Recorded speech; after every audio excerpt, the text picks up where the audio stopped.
بادشاہوں کا جو دور رہا، معتقد بھی رہے مخالف بھی رہے، جو بادشاہ تھا محبوب الہی کے آخری دور میں وہ تھا قطب الدین. وہ محبوب الہی سے بڑی دشمنی رکھتا تھا، بہت دشمنی تھی اس کو محبوب الہی سے.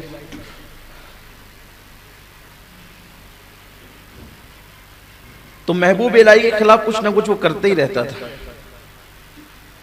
ایک دن اس نے حضرت محبوب الہی کو معاذ اللہ رسوا کرنے کے لیے کہا کہ نظام الدین سے کہنا کہ وہ ہر چاند رات کو ہمیں سلام کرنے کے لیے دربار میں آیا کرے.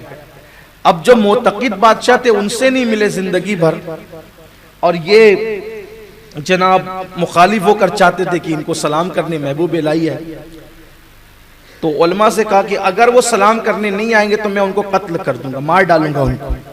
اب سب لوگ ڈر گئے. 27 شوال کو اس نے علماء سے بھرپور ایک وفد بھیجا کہ جاؤ ان کو تیار کرو کہ وہ آئیں گے، یہ 2 دن کے بعد چاند ہونے والا ہے. تو بہت سمجھایا علماء نے کہ حضور بادشاہ ناعاقبت اندیش ہے اور آپ دانشمند ہو، اگر ایک بار آ کر مہینے میں اس کو سلام کر دیتے ہیں تو کیا جاتا ہے. آپ نے فرمایا ابھی 2 دن ہے، دیکھا جائے گا، 2 دن ابھی دیکھا جائے گا. 29 تاریخ آنے دو. اب 28 آ گئی. 28 آئی تو حضرت امیر خسرو کے بھائی معیز الدین انہوں نے کہا سرکار کل چاند نظر آنے والا ہے. فرمایا کہ ہم تو نہیں جائیں گے، جو ہوگا دیکھا جائے گا اور پھر سب لوگ بھی دیکھ لیں گے. کل چاند ہونے والا تھا. 28 تاریخ ہی کو حضرت محبوب الہی اپنی خانقاہ کی ٹیریس پر ایک شعر پڑھتے تھے. او حقیر لومڑی تجھے پتا چل گیا نا شیر سے ٹکر لینے کا نتیجہ کیا ہوتا ہے. یہ پڑھتے تھے، لوگ سمجھ نہیں پاتے تھے کیا ہو رہا ہے.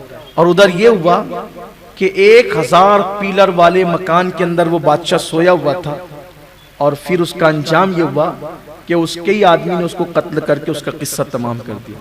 29 تاریخ آنے بھی نہیں پائی اور حضرت محبوب الہی سے جو ہے وہ دشمنی کرنے کے نتیجے میں قتل ہو.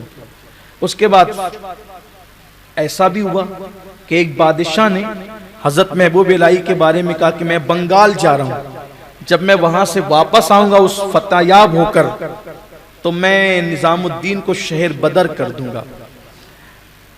حضرت محبوب الہی نے دعا کی اللہ اس کو فتح عطا کرے. دیکھو یہ صوفیہ کا کردار ہے. وہ کہتا ہے کہ میں شہر بدر کر دوں گا اور آپ کہہ رہے ہیں اللہ اس کو فتح عطا کرے. لوگوں نے کہا آپ اس کے لیے فتح کی دعا کرتے ہیں. کہا شہر بدر کرنے کا معاملہ اور شہر بدر ہونے کا معاملہ میرا اس کا ذاتی معاملہ ہے، لیکن جو جنگ کے لیے وہ جا رہا ہے یہ جنگ اسلام اور کفر کی جنگ ہے، تو اس لیے اس کو جیتنا ضروری ہے، کیونکہ اس کی جیت سارے مسلمانوں کی جیت ہے اور اس کی ہار سارے مسلمانوں کی ہار ہے. باقی کا معاملہ ہمارا ذاتی ہے. پھر اللہ نے محبوب الہی کی دعا کی برکت سے اس کو فتح دی، فتح یاب بھی ہو گیا. اور فتح یاب ہونے کے بعد جب آنے لگا تو صرف چند منزل باقی تھی. وہاں اس نے سوچا کہ ہم یہاں فتح کا جشن منائیں گے اور یہیں نظام الدین کو بلائیں گے اور یہیں بلا کر یہیں سے شہر بدر کریں گے. جب یہ بات کسی نے آ کر کے کہی سرکار وہاں تو یہ پلان بن رہے، آپ نے فرمایا ہنوز دلی دور است. ولی کی زبان سے نکلا اور آج تک یہ محاورہ بن گیا ہنوز دلی دور. ابھی تو دلی دور ہے.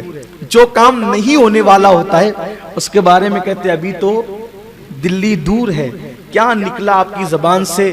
ہنوز دلی دور است، ابھی تو دلی دور ہے. اور پھر رات میں اس نے جشن منایا کہ صبح بلائیں گے اور بلانے کے بعد پھر شہر بدر کر دیں گے. رات کو حالت جشن ہی میں جو مکان بنا تھا اس کی چھت گری اور وہ اپنے چمچوں کے ساتھ ہمیشہ کے لیے جہنم رسید ہو گیا. اس طرح حضرت محبوب الہی کو دلی سے پھر کوئی نہ نکال سکا. یہ حضرت سیدنا محبوب الہی رحمت اللہ علیہ کی زندگی ہے اور آپ کی مزار مقدس پر حاضر ہونے والوں کے لیے ہمارے بزرگوں نے لکھا ہے کہ جو ان کے مزار پہ جاتا ہے اتنی برکات اور اتنی مرادیں پاتا ہے کہ جس کی کوئی انتہا نہیں۔ آنکھ والے جنہیں اللہ نے آنکھ عطا کی ہے ان کو پتہ ہے کہ وہاں جانے پر اللہ تعالیٰ کیسے کیسے انعامات اور اکرام کی بارش فرماتا ہے۔ اس لیے کبھی دلی جانا ہو حضور سیدی محبوب الہی کے آستانے پر ضرور جائیں۔ اللہ تعالیٰ ہم سب کو ان بزرگوں کے فیوز و برکات سے مالا مال فرمائے۔